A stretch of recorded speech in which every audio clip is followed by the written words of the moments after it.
Hey Aries, welcome to Residual Temperance. Today we're doing your love read. This is for anyone, Sun, Moon, Rising, and Venus in the sign of Aries, and as always, a general read, you guys. So take what resonates and leave what doesn't. I just saw, codependency, and I did see religious factor. So we're going to talk about this. Just a little reminder, Aries, I'm doing personal readings. So if you're interested, my email is in the description box below.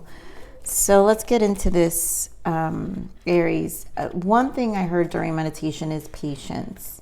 And a lot of you have definitely been working through your physical life, whether moving location, jobs, your money, your bag, your just all the things that you need to do to stabilize. I think as I'm recording this, we are in the full moon of Aries. And so a lot of you will have a lot probably resurfacing. This is a good energy to let go. The full moon in Aries really is about releasing. It's also very tough energy, but if anything, this is your element, so you should be able to process through. If you're going to be stubborn with your own full moon here, Aries, then you know. But one thing, it is about patience, I feel. So I'm hearing a lot about needing patience, and that's one thing you Aries definitely don't have. I did see the Nine of Swords, so that's just a lot of overthinking. I just feel very too much in the mind space. So let's just get into this energy here. Exactly. I mean, seriously, trust. This situation is calling for you to have faith.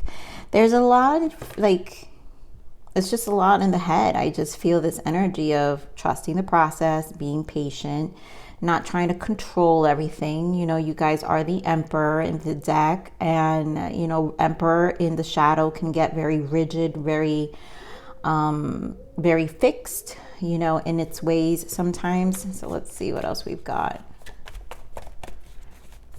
You know, so whatever it is requiring for you to just relax, be in flow, trust.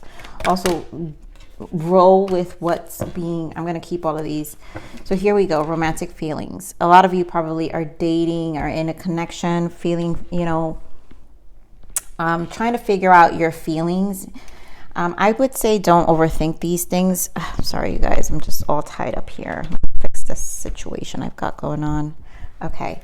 You know, have romantic feelings. Also, this is about feeling your feelings, I feel. So this is about feeling of your feelings, calling in your soulmate. A lot of you are, if not with this person, are calling in a soulmate. Here we have passion. We have unrequited love and honeymoon. So this to me is always the Six of Swords. Also, probably dealing with self-worth. So some of this has to do with the healing aspects that you guys need to do. I am starting to feel healing, so maybe in this time you guys need some time to kind of meditate. I'm hearing rituals as well in terms of healing.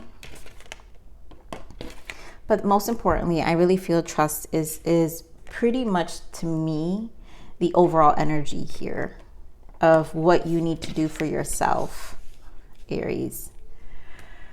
Okay, so let's get into your main spread.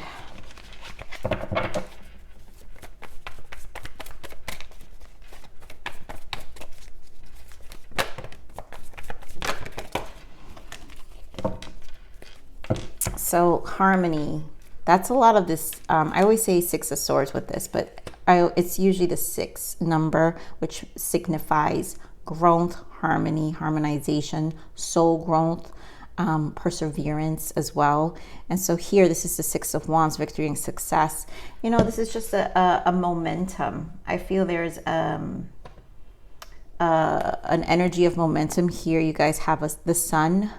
So this is all positive. I mean, with the sun behind it, there's a lot of good momentum. I think this is just a matter of trusting the process here. Partnership and alliance. So a lot of you have met someone, and this is about 3 of Wands, also like about optimism. There goes the death energy. I feel that's a part of the healing that's happening with the full moon. So a lot of you are having to release things. And I feel, again, with the unrequited love, there's self-worth issues here. Here we go with Taurus energy, Hierophant, which is the energy I was feeling. There's some fixed stuck energy. I feel with the Hierophant, it's just there's an enlightenment or there is an illumination, even with the sun, about parts of you that need to learn how to trust. And then here with the accelerated motion, which is 8 of Wands, this is energy flow for me right here, a firm foundation. This is your money. This is a lot of you guys really needing to stabilize. I think you're finding a very stable place in your life, and I feel this is just a matter of it being something you're that's challenging, in the sense of there are fears of disruption. All right, so let's get Chariot wanted to pop out. So this is, to me, an energy of stay determined. Some of you could be dealing with a Cancer. Here we are with 3 of Wands by the partnership and alliance. So I feel like this is an energy of being optimistic. Here we go with Taurus energy, King of Pentacles. You guys could have met someone you can actually work with here. Someone who's loyal, very committed, very involved, right? A lot of you, this is your money. Those who are single and just you're really working on your finances and stabilizing. There's progress here, which it's been coming up in your readings for some time. Give me more of this transformation. Why the Death card? And things are changing, so more of the Death card.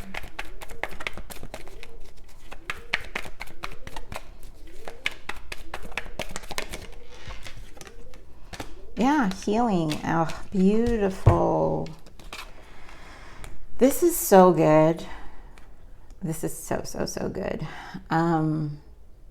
Aries, you've got the Star and you've got the Empress. Now, I'm going to read this both ways because I don't have to do reversals. But because this is about trust, and I was feeling some of you in the 9 of Swords energy and this unrequited love, Empress in reverse can mean some self-worth insecurities. And so there's healing around that. But either way, the purpose here is the death transformation is always for the elevation. So this is the Star and the Empress, it's that there's work to become the better version of yourself. And this is a clear indication that's happening, that's happening in the ethers. These are 3 major arcana sitting here. So that's a positive, really positive thing where you're in a space of working through things, but the end result, the journey is part of the process. And so it's not an overnight feeling. It's a progressive process, right? In terms of your journey and how you feel about yourself. So let's get on this wisdom here. Why the Hierophant?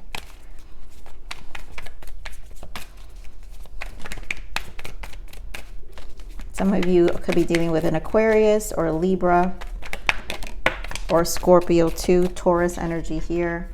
Here we have 3 of Pentacles. So I feel this is thank you. So this 3 of Pentacles usually is how we showcase, how the outside reflects our inside. And I feel this is a recognition of that. So you're paying really close attention to things. I do want to say the trust here, where I was feeling the energy of some of you feeling a little rigid and probably trying to control situations. Let's see what's in the bottom. 9 of Pentacles. Again, because it has a lot to do with you feeling good. Yeah, on guard. 7 of Wands. And it's just that it's coming from this 4 of Pentacles, that it's just been a situation or a journey of rebuilding yourself, whether it's emotionally, financially, or all of it, or even physically, taking care of yourself, like really a lot of you working on exercising, getting your mind right, your body right, things that improve your personal development. And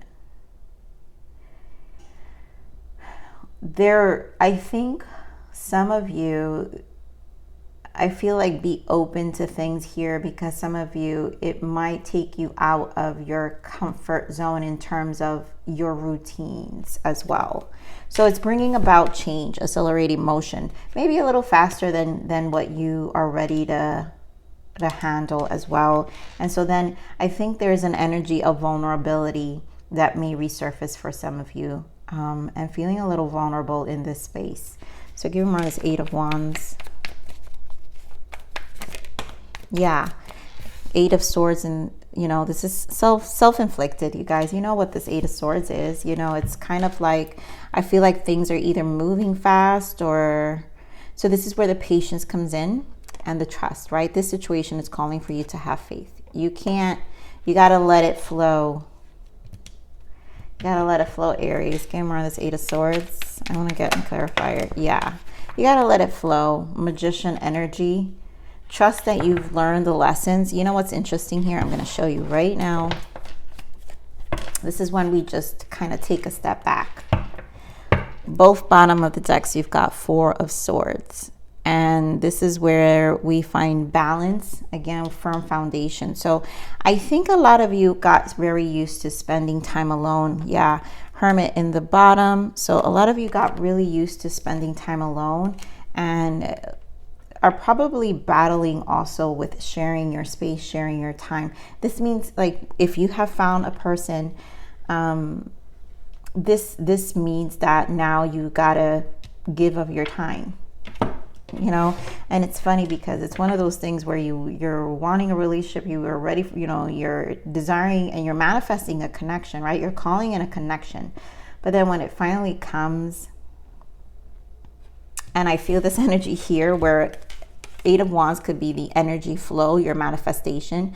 And so here we are with the Magician manifesting, or we're just thinking, we thought about it so much that when it finally is here, we're like, what? It's like you're blocking. Now you're like, you're pumping the brakes, I feel. There's like a pumping of brakes here with the Four of Swords.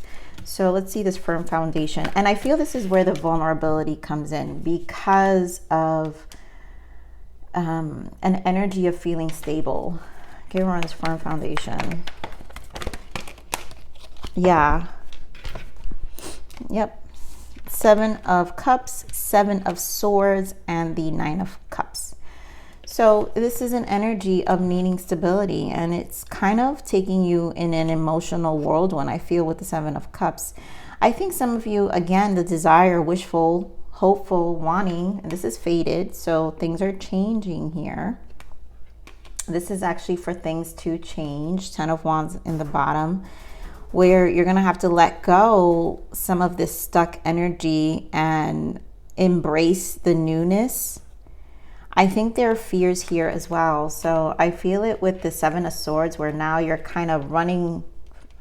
I feel like some of you may be running away a little bit from this connection. So whoever you're seeing, you're kind of running away from it only because there's a little fear of change. Give me more on the Seven of Swords. Queen of Wands. Yeah, there you go. The Nine of Swords with the Hermit.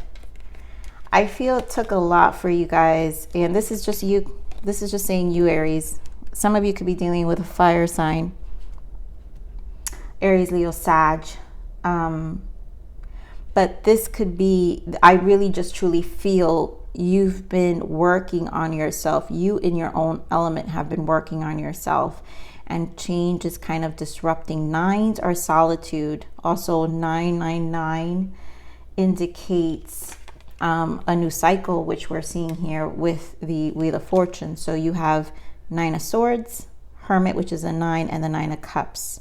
So this is creating some emotional vulnerability, because there's been a lot of time spent alone for some of you, and the newness of a new connection will kind of trigger this risk factor with the Fool of actually going, the fears, Three of Swords, this risk factor of opening yourself up and letting someone in your routine, in your day-to-day, in something that you've created for yourself, and this preservation of it.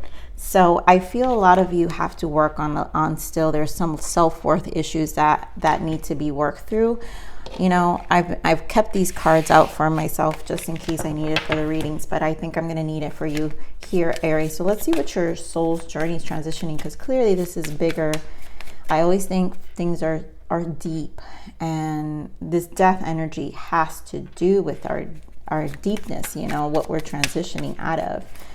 So let's see what we got. We also got Scorpio season coming up. So let me get a card. What is the soul's growth for Aries? What do we got for Aries?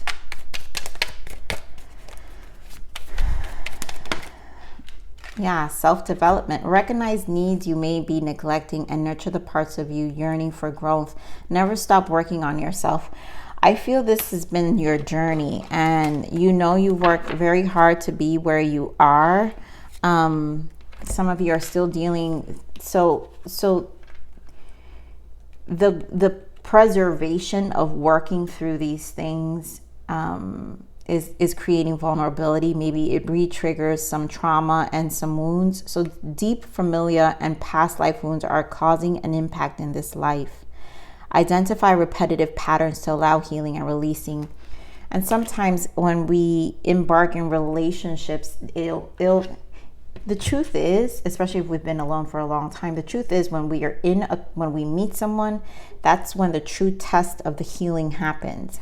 That's where you really get to see how far you've come along in your journey of healing and in your journey of your self-development, you know, working on yourself, your growth, right? You're where you've been working on it all this time. All right, Spirit, we're gonna, oh, okay, I guess I'll keep them. So intentions, ask their intent and set clear ones for yourself. So if you're questioning their intentions, make sure you're clear about this. To me is part of the healing, making sure that you're also clear about your intentions, vocalizing. There's a lot about the throat chakra I'm feeling for some of you where you need to be vocal about your intentions. Player, you're not the only one. Ask them. Some of you probably have trauma wounds from the past where you've been played and you're questioning things, and now it goes into the self-worth and you're questioning patterns and all this stuff. So do be careful with that. Karmic, staying is toxic. This was a lesson. Leave. You know, I think these are trigger wounds, and there you go. Evolution. You are no longer that person. So to me, what I'm seeing here is just exactly what Spirit is saying here. Identify repetitive patterns to allow healing and releasing. So if the mind is going through repetitive thoughts, you have to then be able to vocalize your intentions behind what your wants are, your standards are, and be able to vocalize them. And here is about your evolution. You're no longer that person. You've changed. And in this journey now, this is why I say, now you get to own what you are embodying, what you're claiming you've learned, and you have to trust yourself. So this is where sometimes the vulnerability comes in terms of really trusting if we've really healed, you know. Okay, so let's see what your guidance is. Prayer. So your angels and spirit guides have seen your struggles and are urging you to pray for guidance. The divine can only guide you when you specifically ask for their help. Ask and you shall receive. So definitely, you know, this is about trust, right? Spirit is saying trust. This is calling for you to have faith. So there's a lot about faith and allowing things to flow.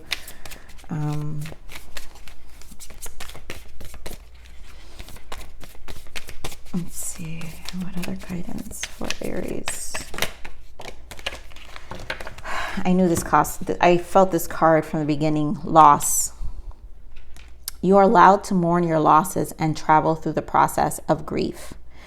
You know, this is where we get to see some of that, right? This evolution, when you've evolved, a lot of the grief can be re-triggered and repeating again. I feel memories, a lot of you memories of the past may be coming up. So again, it's like another little mini journey of death energy where you're traveling through the process of grief. It may feel, it doesn't have to be devastating. You can just feel a certain way. And right now you just kind of need to, I feel, really work on this part of you that you know you've worked on. But maybe some of you need some writing to write it out. Maybe if this connection, this new soulmate you guys may be meeting or on the verge of meeting or with is definitely triggering. And I think this is where you get to observe and really test the parts of you that you feel you've changed. So I'm going to leave it there, Aries. I love you. Please like, share, subscribe, click that bell button if you enjoyed my frequency, but remember to live always relentlessly in striving aspiration. This is the evolution of yourself, and I'm here to nurture you. Until next message. Bye.